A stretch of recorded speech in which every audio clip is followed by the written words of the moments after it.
Então, hoje nós vamos falar de pediatria, tá? Pediatria, e a gente vai começar com os testes de triagem neonatal. Tá? A gente vai falar dos testes aí mais importantes que são feitos na triagem. O teste da orelhinha, o teste do olhinho, o teste do pezinho, o teste do coraçãozinho. E a gente vai, pronto, falar de tudo isso e vamos fazer algumas questões sobre isso. Beleza? Certo. Então vamos começar a falar sobre os testes. Os testes principais que a gente tem, então eu tenho o teste do olhinho. O teste do olhinho é para verificar se a gente tem leucocória, né? A leucocória é aquele esbranqueamento aí que não deixa aparecer o reflexo vermelho, né? O normal quando a gente observa o fundo do olho é ver a retina, que é bem vermelhinha a retina. Então a gente chama isso de reflexo vermelho. Uma vez que a gente não vê a retina, a gente diz que está ausente o reflexo vermelho, a gente chama de leucocória. A leucocória, ela pode significar duas coisas principais. Lógico que tem muitas coisas que pode significar, mas tem duas coisas que são principais, que a gente tem que fazer aí a pesquisa, né? Se dá leucocória, então pode ser a catarata congênita, né? A principal causa de leucocória é a catarata congênita, e a segunda causa importante também de leucocória é o retinoblastoma, tá? O retinoblastoma e outros tumores também de órbita. Beleza? Então, catarata congênita, retinoblastoma são os principais. Quando a gente apresenta leucocória no exame de fundo de olho, no teste do olhinho da criança. Beleza? Então, leucocória. Que mais? Então, teste do olhinho é isso aí. Apresentou leucocória, pode ser catarata congênita ou retinoblastoma, principalmente. Existem outras coisas, mas esses são os principais. O teste do coraçãozinho, então, a gente vai verificar a presença.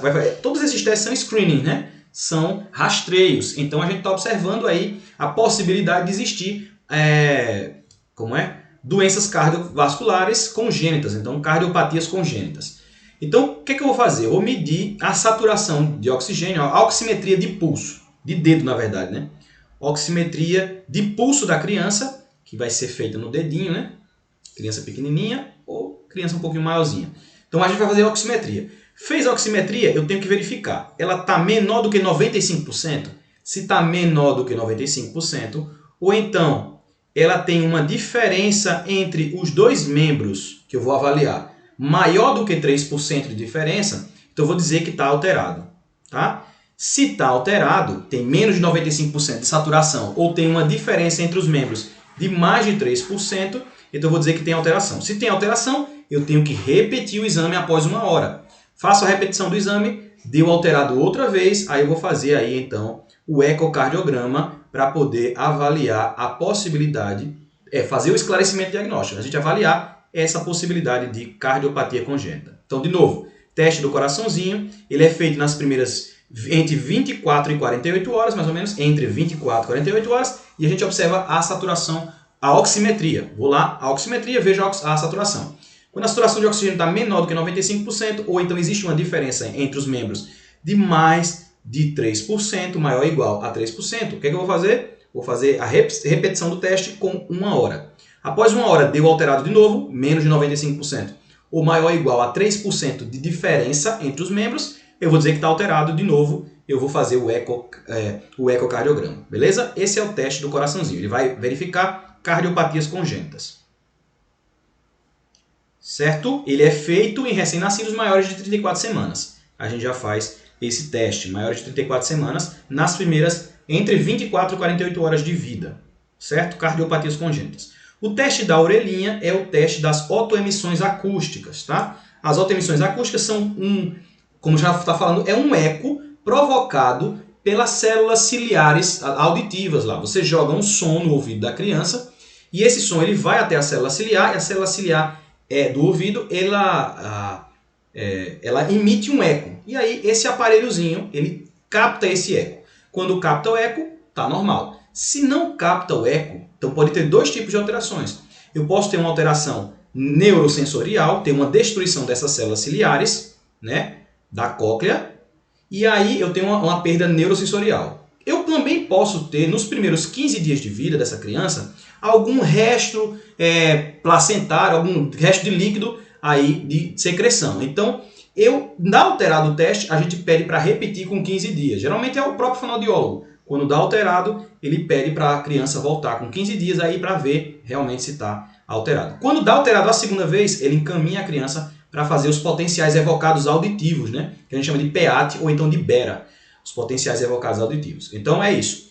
Faz o teste das emissões otoacústicas, que é o teste da orelhinha. Quando dá alterado, pede para repetir com 15 dias. Isso é conduta fonoaudiológica ou por conta dessa alteração que pode ser condutiva. E aí, dando alterado novamente, ele vai fazer os potenciais evocados auditivos, né? Vai ver lá onde está a alteração.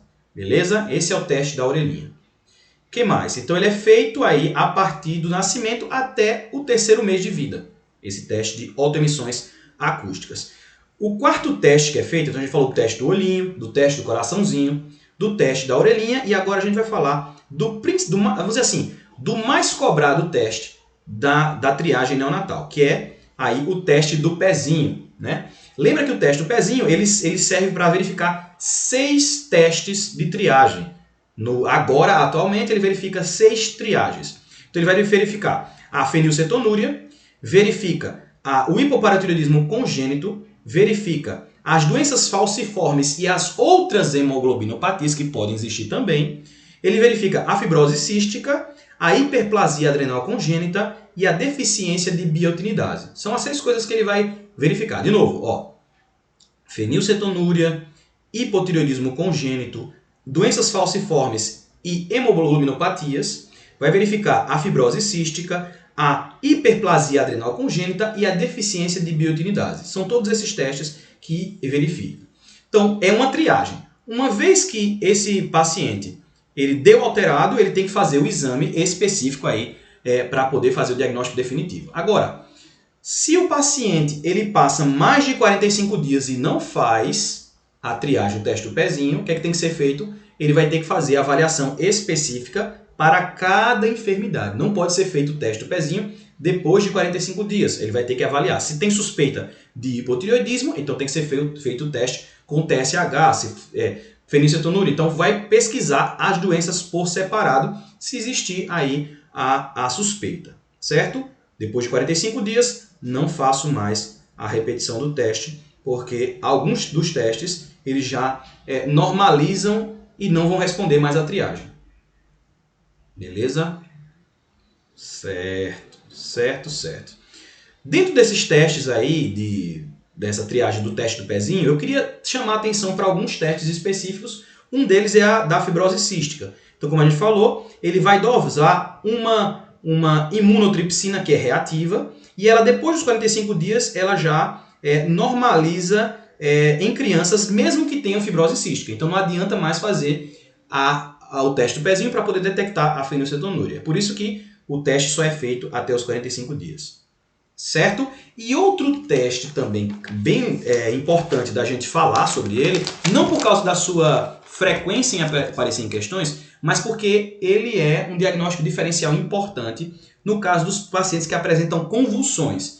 Então, geralmente, aí, a gente sabe que crianças elas têm convulsões por imaturidade neurológica, por causa de febre. Então, às vezes, pode ser febre, às vezes pode ser epilepsia. Não é comum que o paciente, no começo da vida, ele apresenta uma epilepsia que vai durar para a vida toda. Então, nós temos 2 síndromes aí principais que causam epilepsia na infância, mas não é tão comum que a gente apresente essa epilepsia, né? Mas como é que seria por causa febril? Ou então por imaturidade neurológica, né? Que vai determinar isso daí. Mas quando o paciente tem febre, aí apresenta convulsões, a gente trata e o paciente continua apresentando convulsões repetitivas, e você já deu anticonvulsivante, não responde anticonvulsivante, você vai ter que pensar que esse paciente ele pode ter deficiência de biotinidase, certo?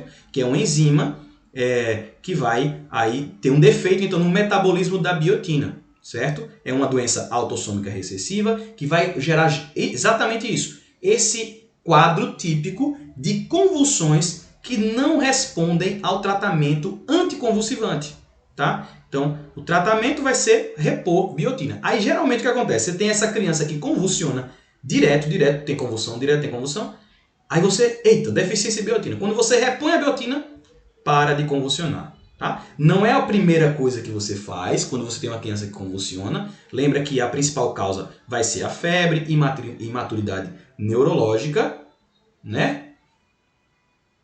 Imaturidade neurológica, mas aí é um diagnóstico de exclusão importante, tá? Então, deficiência de biotinidase. Beleza?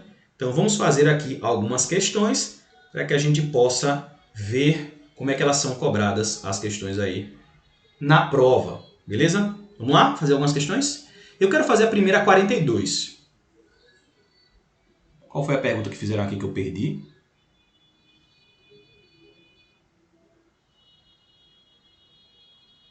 Não entendi aqui. Perdi aqui o fio da meada. Certo? Vamos lá. Ó. Então, questões na bio. Questões na bio. Baixem.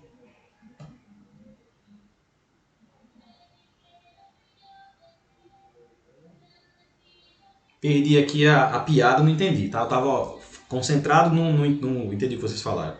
Mas vamos lá. Certo. Vamos fazer questões. Questão 42 diz assim, ó. Um recém-nascido a termo apresenta peso adequado para a idade gestacional. Apgar 9 e 10, parto normal e gestação sem anormalidade. Nas primeiras 24 horas de vida, apresenta secreção abundante, saindo constantemente pela boca, com respiração ruidosa. E às vezes difícil. Assinale a conduta imediata que você tem que fazer. Né? Letra A. Aspirar a secreção e espaçar as mamadas. Letra B. Passar sonda nasogástrica. Letra C. Solicitar radiografia simples de tórax. E letra D. Solicitar ultrassonografia abdominal. E aí? O que é que você faria aí nesse paciente? Você aspiraria a secreção e espaçaria as mamadas, passaria a sonda nasogástrica, solicitaria uma radiografia simples de tórax ou uma ultrassonografia abdominal. E aí? Essa criança, recém-nascido, a termo, peso adequado, teve uma apga normal e gestação sem anormalidade. Nas primeiras 24 horas de vida, ele apresenta secreção abundante saindo constantemente pela boca, com respiração ruidosa e às vezes difícil. O que é que você tem que fazer? Então, isso não acontece na prática clínica, mas em questões às vezes pode aparecer. Essa criança, ela tem a possibilidade de ter o quê?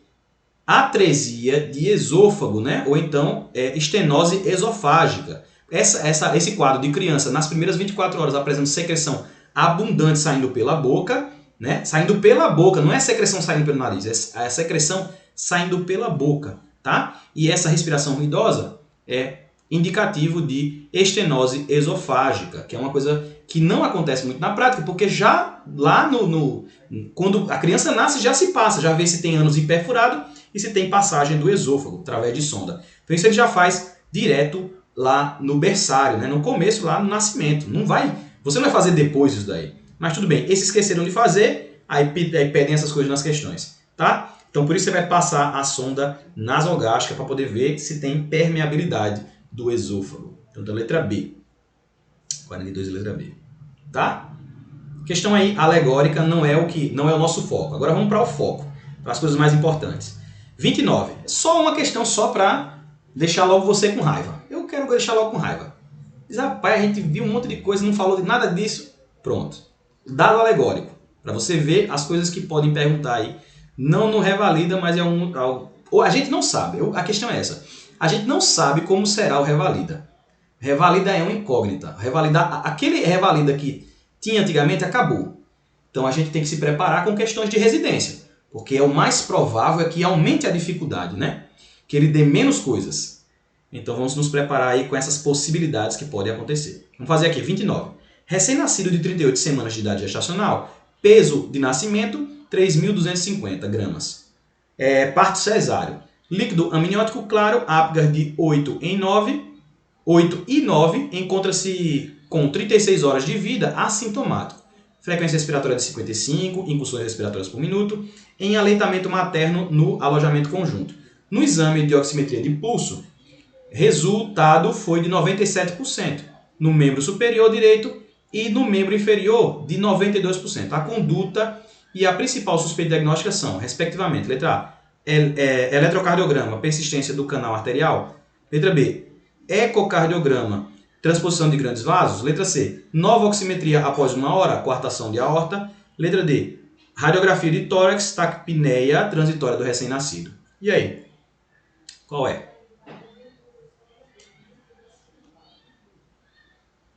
Qual é a resposta? Letra A, B, C ou letra D?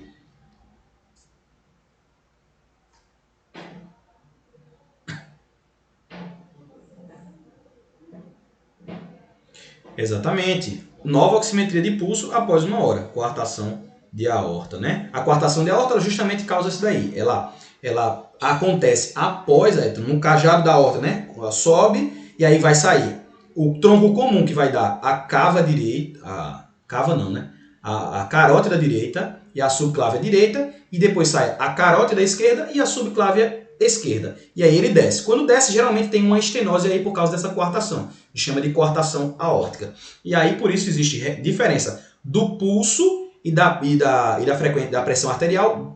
Nos membros superiores é maior e nos membros inferiores é menor. E aí pode gerar essa diferença de oximetria de pulso. Outra coisa que poderia acontecer também, nesses casos, é como é no comecinho da vida, tem um quadro respiratório que a gente vai ver posteriormente, que poderia também ser um diagnóstico diferencial, que era a hipertensão pulmonar idiopática na infância. Também acontece isso. Existe essa diferença aí entre os dois membros, entre os membros superiores e os inferiores também. Então, poderia ser coartação da aorta, poderia ser hipertensão pulmonar idiopática também, tudo isso podia ser.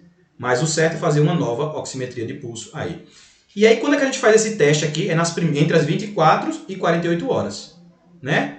Esse daqui, ele encontra-se 36 horas de vida. O ideal é entre 24 e 48 horas.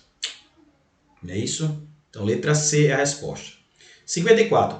Lactente de 65 anos de vida, nascido de gestação sem intercorrências, parto cesárea, peso ao nascimento de 3.200. Apresentou, no período neonatal, infecção precoce, ficando no berçário durante 2 semanas, o que atrasou a realização da triagem neonatal. Então, ele está lactente com 65 dias de vida. É até os 45 dias que a gente faz, né? Vem para a consulta de puerpério trazendo o exame do pezinho, colhido sangue há 5 dias. Então, ele fez com 60 dias, que mostra hemoglobina FAS. Tá todo errado isso daí, né? Todo errado. Depois de 45 dias não era para fazer mais. Mas tudo bem. Ele mostrou hemoglobina FAS. Interpretação correta desses resultados é: letra A, esse resultado exclui doença falciforme. Letra B, exame inconclusivo devido à presença de hemoglobina fetal F. Letra C, resultado compatível com doença falciforme. E letra D, resultado compatível com padrão normal de hemoglobina. E aí, qual é a resposta? Letra A, B, C ou letra D? O que você acha? Você vê que tem coisas que a gente fala e tem coisas que a gente complementa nas questões, né? Eu não tenho como falar tudo, porque aqui, lembra, a gente está...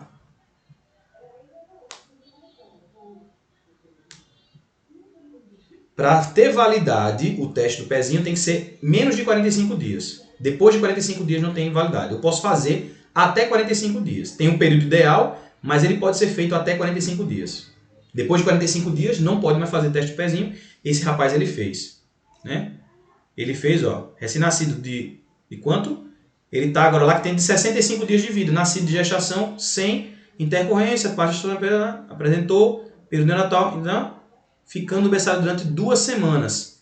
Ele ficou no berçário 2 semanas, o que atrasou a realização do teste de triagem. Então ele fez só há 5 dias antes, então ele tinha 65 dias, já foi depois, né? Então, vamos ver. Hemoglobina FAS. Então ele tem hemoglobina F, hemoglobina do adulto e hemoglobina S, que é a falcêmica. A F é a fetal, a A é do adulto e a S é a falcêmica. Quando acontece isso, a gente diz que essa criança ela é heterozigota para hemoglobina falcêmica. Isso daí não é doença falciforme, isso é traço falcêmico, tá? Não é doença falciforme. Então, esse resultado exclui doença falciforme, porque isso não é doença falciforme. Mas tampouco ele está normal. Não está normal. Não é inconclusivo, tá? Não é inconclusivo, é heterozigoto para doença falciforme, tem traço falcêmico, não tem doença falciforme. E o resultado compatível com doença falciforme, não. Não é compatível. Se fosse doença falciforme, ele teria que ter hemoglobina S, tá? Homozigose. Mas como ele tem heterozigoto, tem hemoglobina A e hemoglobina S, significa que ele produz aí também hemoglobina A, então exclui a doença falciforme. A gente chama isso de traço falcêmico, tá? Aproveitando que nós estamos falando da triagem, falar um pouquinho sobre o diagnóstico, né? Que é justamente o que acontece na triagem. A gente encontra essa hemoglobina ou hemoglobina S em maior quantidade do que essa hemoglobina A, e aí ele não vai ser assim, né? Não vai ser hemoglobina FAS. Isso aqui exclui doença falciforme, tá? Letra A.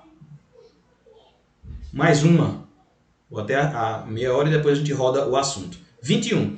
O Programa Nacional de Triagem Neonatal, instituído pelo Ministério da Saúde do Brasil em 2001, em sua fase 4, regulamentado pela portaria tal, prevê a detecção precoce das seguintes doenças congênitas. Quais são as doenças que prevê? São 6. Letra A, fenilcetonúria, hipotireoidismo congênito, doenças falciformes, outras hemoglobinopatias e fibrose cística.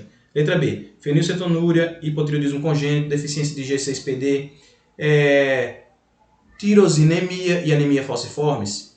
Letra C, fenilcetonúria, hipotireoidismo congênito, hemoglobinopatias, fibrose cística, hiperplasia adrenal congênita e deficiência de biotinidase. Letra D, fenilcetonúria, hipotireoidismo congênito, deficiência de G6PD e fibrose cística. Ou letra E, fenilcetonúria e hipotireoidismo congênito. Qual é a resposta correta? Isso aí tá fácil, né?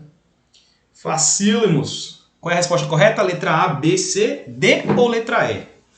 Só lembrar que são 6. Letra C, né? Não faz deficiência de G6PD, então tá errado a letra D e tá errado a letra B. E a letra A, a letra E, elas estão incompletas. Então a correta é a letra C. Dá tempo de fazer mais desse tema. Olha. 17.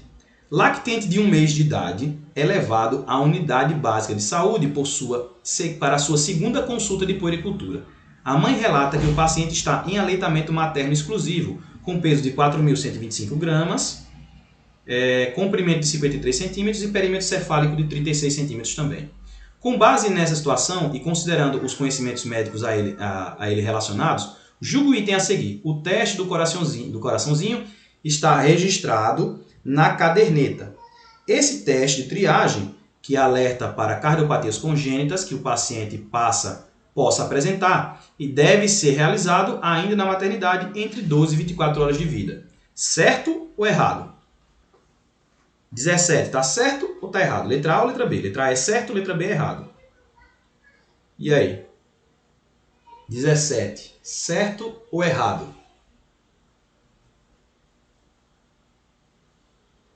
O que é que dizem ustedes? Errado. Não é entre 12 e 24 horas, é entre 24 e 48 horas. Lá em cima o rapazinho fez com 36 horas, mas o ideal é entre 24 e 48 horas. Tá errado é isso. 12 e 24 tá errado. Entre 24 e 48, tá? 24 e 48. Vamos mais. Dá tempo mais uma. Ante um recém-nascido com genitália ambígua, pode-se pensar em deficiência de letra A, 17-hidroxiprogesterona, letra B, de 21 hidroxilase, letra C, de ACTH ou letra D, de FSH. E aí, qual é a deficiência que tem um paciente com genitália ambígua? A gente já falou isso em endocrinologia. Nós estudamos a hiperplasia adrenal congênita e falamos que, principalmente no sexo feminino, apresenta genitália ambígua e ele quer saber qual é a deficiência que esse paciente apresenta, tá? Qual é? Letra A, 17-hidroxiprogesterona. Letra C.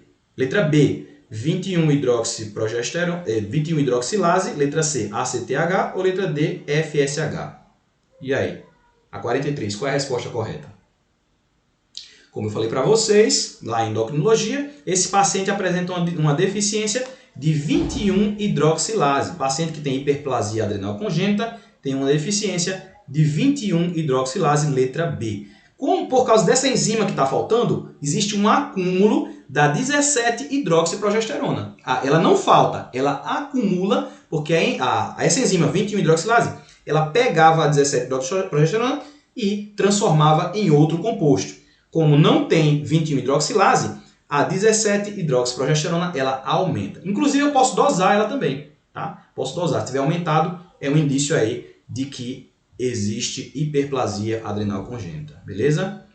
Essa criança, dependendo do tipo, né, como é um recém-nascido, ela vai ter a síndrome perdedora de sal, que a gente falou lá em endocrinologia, né? Esse paciente ele vai ter muita perda de líquido, vai estar desidratado e vai apresentar aí hiponatremia e hiperpotassemia, né? Era isso? Porque o que acontece? Ele não tem nem cortisol, nem aldosterona. Não tem nenhum dos dois. Como não tem aldosterona, não retém o sódio, perde o sódio e não elimina o potássio, aumenta muito o potássio. Então tem hiponatremia e hipercalemia, né? Hiperpotassemia. É a 21.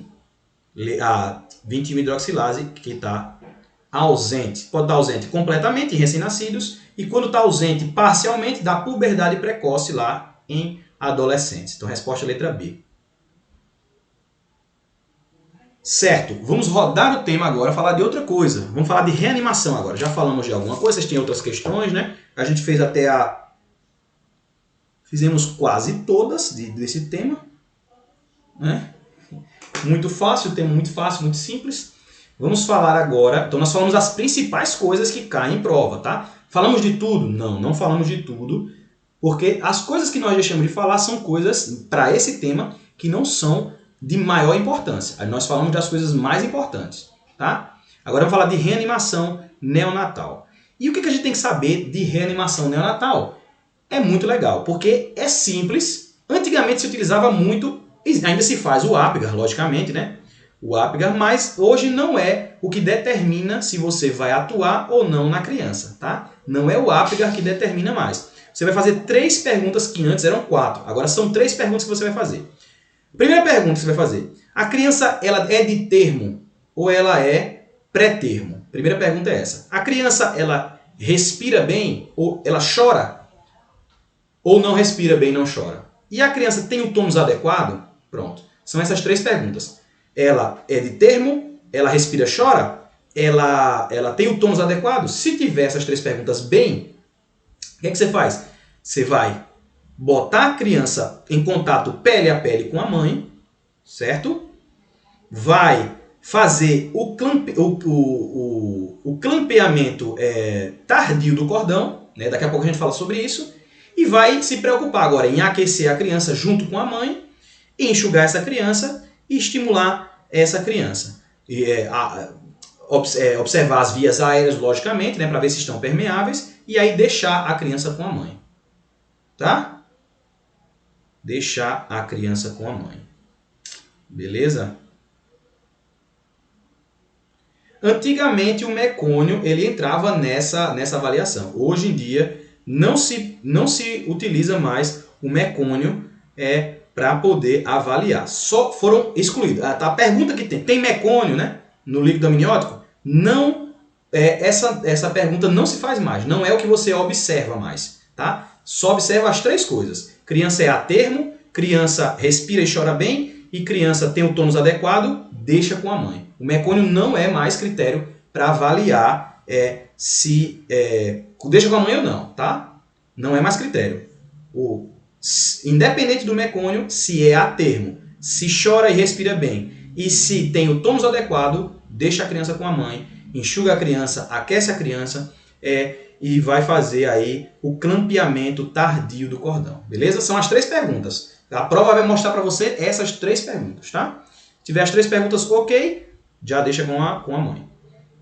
Certo. A temperatura que você tem que deixar a sala aí é em torno de 23 a 26 graus, mais ou menos, para que a temperatura da criança, do corpo da criança, fique entre 36,5 e 37,5, que é o ideal, a temperatura do corpo da criança.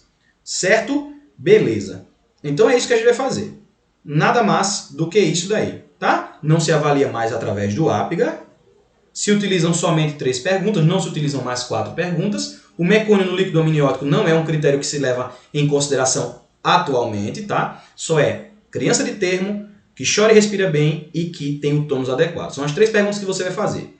Beleza? O mecônio era uma pergunta antiga. Não se leva mais em consideração o mecônio, tá? Se leva em consideração essas 3 perguntas que eu falei para vocês. Certo? Então, o que é clampeamento tardio do cordão? Já que a gente vai fazer um clampeamento tardio, o que é o clampeamento tardio do cordão? Então, a gente vai fazer aí esse clampeamento depois de 1 minuto, entre 1 e 3 minutos. Isso é clampeamento tardio, certo? Entre 1 e 3 minutos.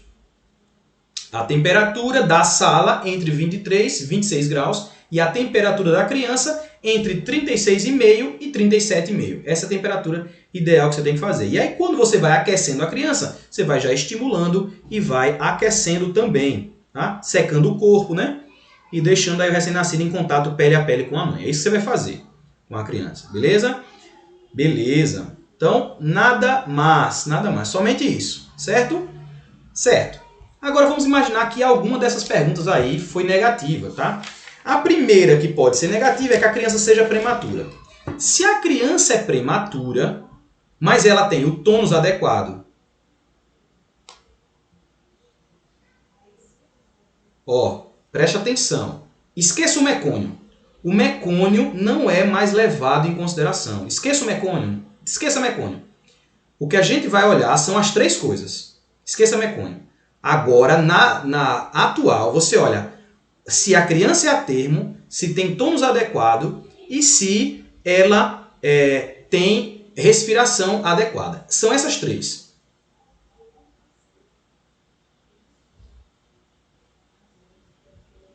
Certo? 3 perguntas. Agora, quando a criança... Então, se está tudo certo, deixa a criança com a mãe, aquece a criança, enxuga a criança, mantém a temperatura e faz o clampeamento tardio. Agora, quando a criança ela é prematura, independente do tônus, né? O tônus está adequado e a respiração, o choro estão adequados. Então, só é prematura. O que eu faço? Eu não faço clampeamento tardio do cordão, eu vou clampear o cordão entre 30 e 60 segundos. Então, antes do primeiro minuto, mas depois de 30 segundos. Entre 30 e 60 segundos eu vou fazer o clampeamento do cordão. Não vou fazer depois de 1 minuto, faço um pouco antes. Agora, quando existe ou alteração do tônus, ou existe a respiração inadequada, se tem um desses 2 alterados, aí eu vou fazer o clampeamento do cordão imediato, tá? Respiração alterada, tônus alterado, geralmente vão estar alterados os 2, aí eu vou fazer o clampeamento imediato, tá? Independente se é a termo ou pré-termo, clampeamento é imediato. Beleza. Se tem esses parâmetros alterados aí, de tônus e respiração, nós vamos ter que fazer aí a reanimação dessa criança. É aí que a gente faz a reanimação. Beleza? Quais são os procedimentos que nós vamos fazer na reanimação? Então eu tenho que aquecer a criança, como a gente falou para vocês, a sala vai estar entre 23 e 26 graus, a criança tem que estar entre 36,5 e 37,5, tá?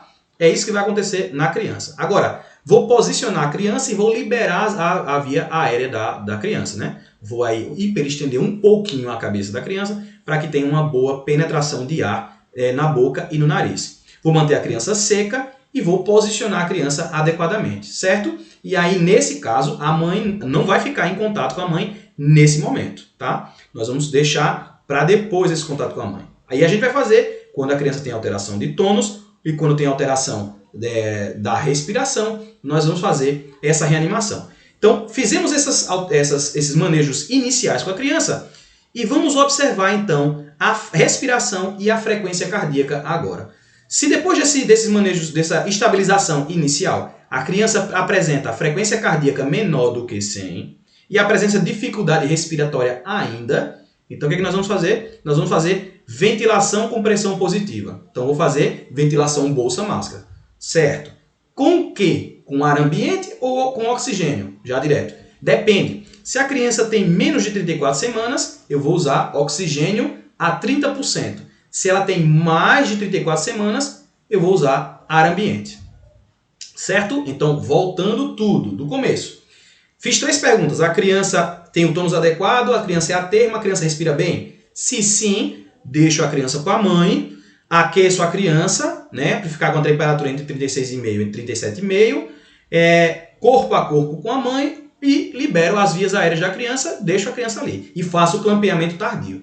Quando a criança ela é prematura, clampeamento tardio depois de 1 minuto, entre 1 e 3 minutos. Quando a criança é prematura, somente prematura, e o resto tudo normal, eu vou fazer o quê? Vou fazer o clampeamento do cordão entre 30 e 60 segundos. Se a criança apresentar alteração de tônus ou alteração da respiração, eu vou fazer o quê? Vou fazer as medidas iniciais de reanimação, vou aquecer a criança, vou posicionar, vou liberar as vias aéreas, eu vou secar a criança e enquanto seco, eu estimulo a criança. E vou fazer aí o reposicionamento da criança. Se a criança tem muitas secreções, eu posso fazer a aspiração dessas secreções, tá? Então a gente pode aspirar as secreções no caso de criança que tem muita secreção. Isso tem que ser feito nos primeiros 30 segundos, tá? Tem que ser rápido. 30 segundos eu faço, reposiciono a criança, aqueço a criança, estimulo, libero as vias aéreas e, se necessário, eu aspiro aí as secreções, certo? Agora, mantenho a temperatura da criança, tudo direitinho. Se mesmo assim eu tiver uma frequência cardíaca menor do que 100 e tiver alteração respiratória ainda dessa criança, o que é que eu vou fazer? Vou fazer ventilação com pressão positiva, ventilação bolsa-máscara. Se a criança tem menos de 34 semanas, essa ventilação é com oxigênio a 30%. Se tem mais do que 34 semanas, essa ventilação ela é feita aí com ar ambiente, certo? Com ar ambiente. Beleza. Fizemos a ventilação, passou aí os 30 segundos também, e essa criança, ela ainda assim mantém a sua frequência cardíaca menor do que 100 ou mantém a alteração na respiração. O que é que a gente faz? A gente avalia a nossa técnica para saber se está sendo bem empregada, reposiciona a criança, olha tudo certinho e continua. Se mesmo assim essa criança ainda assim apresenta frequência cardíaca menor do que 100, aí eu vou pensar em fazer aí a intubação orotraqueal, tá? Se ela estava com ar ambiente, eu passo para oxigênio a 30%. E se ela estava oxigênio a 30%, eu passo para a intubação orotraqueal, tá? Frequência cardíaca de 100, eu vou avaliar então a necessidade de intubação, porque teve falha na ventilação com pressão positiva, então vou avaliar a necessidade de intubação. Certo? Então, mais de 30 segundos, você teve falha do procedimento, intubação e ventilação mantidas, tá? E aí eu vou encaminhar essa criança para a UTI. Essa criança vai ficar na UTI. Beleza. Agora vamos imaginar que a frequência cardíaca ela está menor do que 60. Ela está, além de menor do que 100, ainda está menor do que 60, certo? Se tiver menor do que 60, a indicação é massagem cardíaca. Tá? A gente vai fazer a massagem cardíaca. E a relação de massagens e de ventilações, compressões e ventilações é de 3:1. 3 compressões, 1 ventilação. Tá? Se falha depois de 45, 60 segundos, ainda tem a frequência cardíaca menor do que 60, aí sim, adrenalina. Tá? Então, qual é a indicação de compressões? É frequência cardíaca menor do que 60. Se for menor do que 60, compressões. 3:1. 3 compressões, 1 ventilação. Se mesmo assim, depois de 60 segundos, essa criança ainda apresentar frequência cardíaca menor do que 60, aí sim eu uso a adrenalina. Qual é a melhor via para aplicação da adrenalina? É a intravenosa, tá? Pela veia umbilical. É aí a melhor via de aplicação. Ó.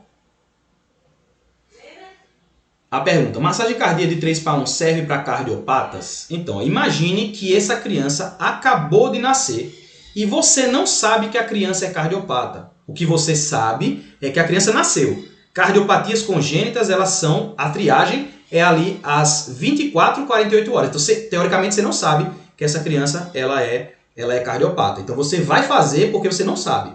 Tá? Espero ter respondido a pergunta. Porque a gente não sabe se a criança é cardiopata ainda. Nós estamos aí no nascimento da criança. A triagem é feita somente ali entre 24 e 48 horas. Tá? Então é feito aí em cardiopatas, porque a gente não sabe que ele é cardiopata.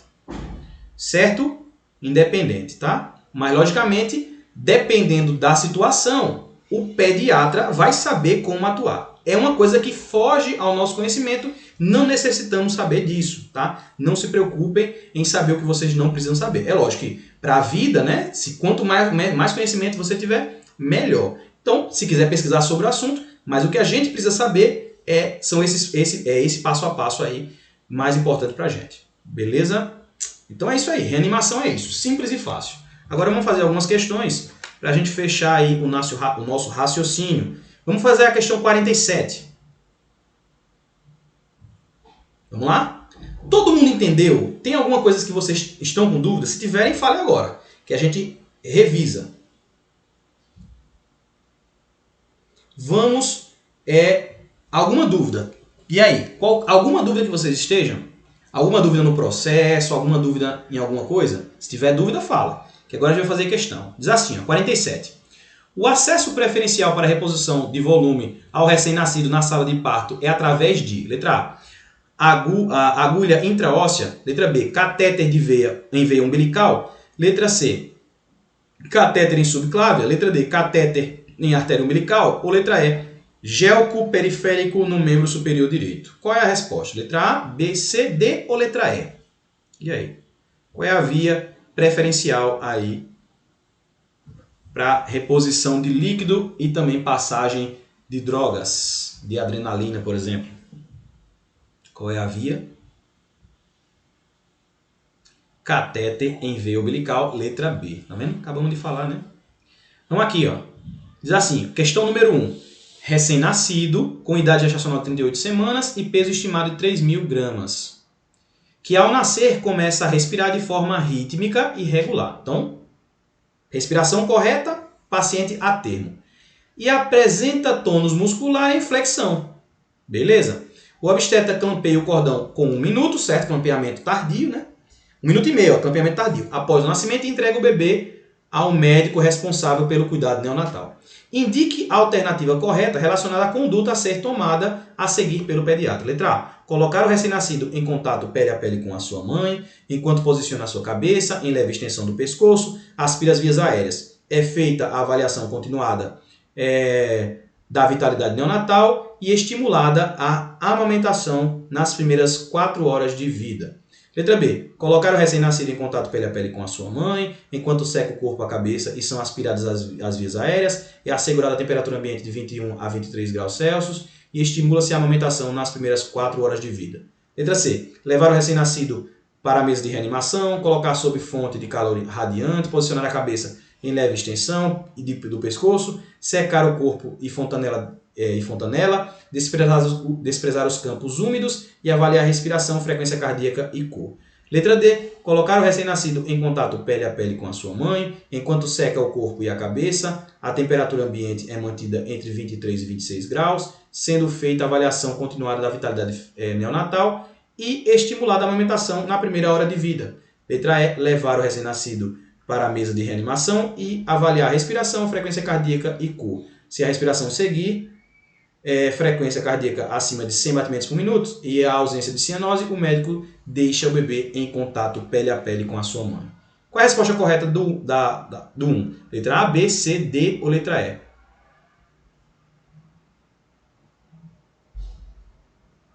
E aí, qual é a resposta correta?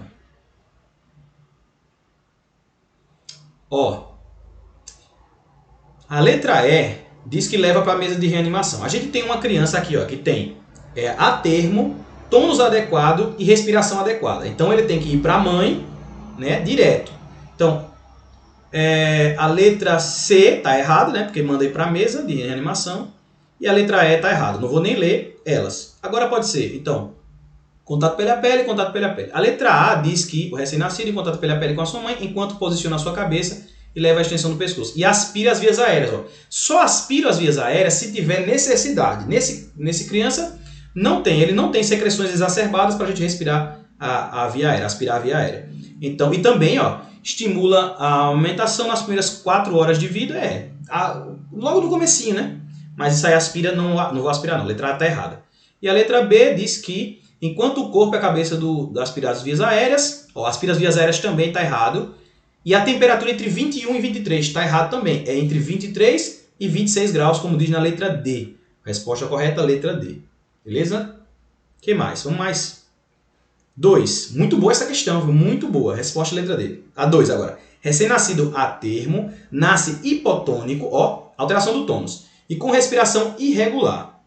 Já alteração da respiração. Após serem realizados os passos iniciais de reanimação neonatal, manteve-se respiração regular e frequência cardíaca em 80, menos de 100. O próximo passo a ser realizado qual é o próximo passo desse recém-nascido a termo?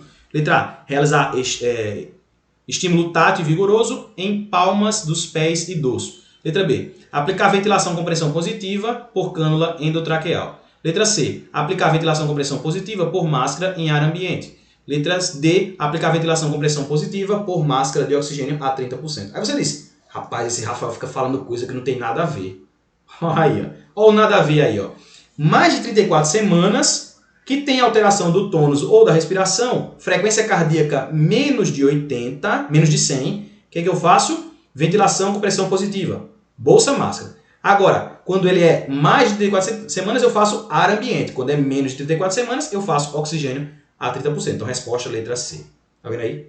Rapaz, isso é matemática, meu amigo. Isso é matemática. É você ou sabe ou não sabe. Como é que responde a questão dessa sem saber? Me diga. Não responde, chora. Você olha e chora. 56. Recém-nascido prematuro, ó, já não vou deixar com a mãe. 33 semanas, né? Já vou fazer o clampeamento aí depois, né? Peso aí, ó, apresenta Apgar de 1, 3 e 4 no primeiro, quinto e 20º minutos, respectivamente. Nasceu no interior do estado, sendo transferido para o centro terciário, chegando com 4 horas de vida. Qual a contraindicação para se realizar a hipotermia terapêutica? Ó, vou falar da hipotermia terapêutica aí para vocês. Aí. Então, essa criança tem um Apgar muito baixo e ela tem o risco de ter uma alteração neurológica. Quem é que a gente faz aí? A gente faz a hipotermia para proteger o cérebro, tá? Essa criança, com certeza, com esse Apgar, ela está com um tônus alterado, com a respiração alterada, né? Movimentos alterados e também é prematuro. Aí o que eu faço? Vou proteger. Mas como é que eu protejo? Para quem eu protejo? Protejo para crianças que estão nesse estado assim, mas que têm o peso, que têm a idade gestacional maior do que 35 semanas. Se tem menos do que 35 semanas, então está contraindicado. Essa é a contraindicação. Então a resposta aqui da 55 é a letra D. 55. 56, 55, 56, isso. 56, letra D, né? A idade gestacional de 33 semanas. Estava procurando a 55, não tem 55, 56. Sim, o peso, importante, sim. Também é outra contraindicação, tá? Também é outra contraindicação, né? Então, contraindicado em menores de 35. Para quem é feito, então, ó? É para crianças com idade gestacional mais de 35 semanas que tenham risco de ter encefalopatia, tá? A contraindicação é a idade gestacional de menor do que 35 semanas. Essa é a única contraindicação que tem. Certo? A única contraindicação. Você vai deixar a criança entre 33 e 34 graus na UTI nas primeiras 6 horas de vida e vai manter por 72 horas. Tá? Maior de 35 semanas. Essa é. Se for menor, contraindicado. Se for maior, está indicado. Beleza? Maior de 35 semanas. Porque aí é uma questão de maturação neurológica. Não é uma questão aí de peso ou não peso. É uma questão de maduração neurológica. Tá? Maior de 35 semanas pode fazer. Mais lógico, né? Veja o que eu estou dizendo. Ó. Essas coisas são perigosas. A gente que não tem o conhecimento específico da área, com certeza existem outros critérios que o pediatra ele vai avaliar para fazer um procedimento tão delicado, tá? Mas para nós, a única coisa que nós vamos avaliar é a idade gestacional. Se for menor do que 35 semanas, está contraindicado. Por quê? Porque fazer ou não esse procedimento é uma questão de maduração neurológica, tá? Ele é feito em recém-nascidos que tem um recém-nascido que tenha mais de 35 semanas, tá? Questão neurológica, não está relacionado com o peso. Por que vocês acham? Por que o peso alteraria? Porque a gente vai manter a criança em determinada temperatura, né? Para proteger o cérebro, é isso que você vai fazer. Então, é indicado em uma idade gestacional maior do que 35 semanas. Agora, por que deve ser? Porque deve ter sido observado que em crianças menores, que já tem mais de 24 horas de vida, também não faz protocolo de hipotermia. Sim, é feito nas primeiras 6 horas de vida e mantido por 72 horas, nas primeiras 6 horas de vida na UTI, tá? Primeiras 6 horas de vida. Né? Porque tem a idade de 4 horas de vida aqui, nas primeiras 6 horas você pode fazer. Certo? Primeiras 6 horas de vida. E mantém por 72 horas. Né? Porque depois não adianta mais. Porque você vai fazer um procedimento que é para neuroproteção numa criança que já não tem mais cérebro, porque já com a hipoxemia já destruiu tudo. Né? Então é isso. Tá certo? E aí? Você gostou? Foi ruim ou foi bom? Mais ou menos? Deu para entender? Deu para aprender alguma coisa? Tá? Digam aí o feedback aí. Como é que foi? Foi sofrido? Eu gostei, foi bom. Eu gosto desse tema. Pediatria é bom, viu? Muito bom. Me surpreendo com pediatria. Como é que pode ser tão simples de estudar? Porque outras matérias são muito complexas. Tá? Se você gostou, dê aí o likezão aí.